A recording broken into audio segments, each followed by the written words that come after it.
Hey guys, what is going on? I hope you're all doing well, and welcome to another tutorial video. In this tutorial video, I'll be explaining to you guys how you can farm crystals in Star Wars Galaxy of Heroes, so let's get right into it. First of all, Star Wars Galaxy of Heroes is a turn-based character action-adventure game where you send a team of heroes who are characters from the Star Wars universe to partake in battles, which they then have to win. And you complete several levels and rank up, level up, and just progress through the game.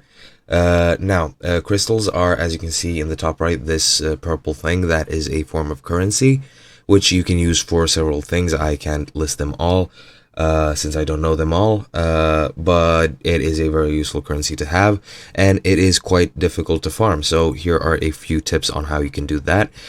First and foremost, the best way to actually gain crystals is by doing daily challenges or daily activities. If you go into objectives and into daily activities, you will see it is unlocked from level 6.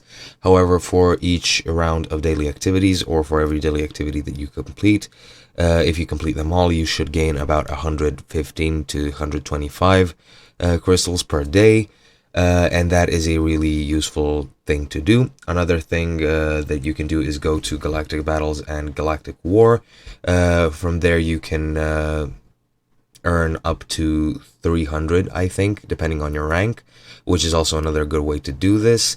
And another thing that you can also do is, I think, or rather, yeah, let me correct myself, by doing Galaxy War you can get 25, by doing squad challenges you can get 50 to 500, and also for daily logins, which means that you can per month, I think you get 10 per login, so that means 300 per month.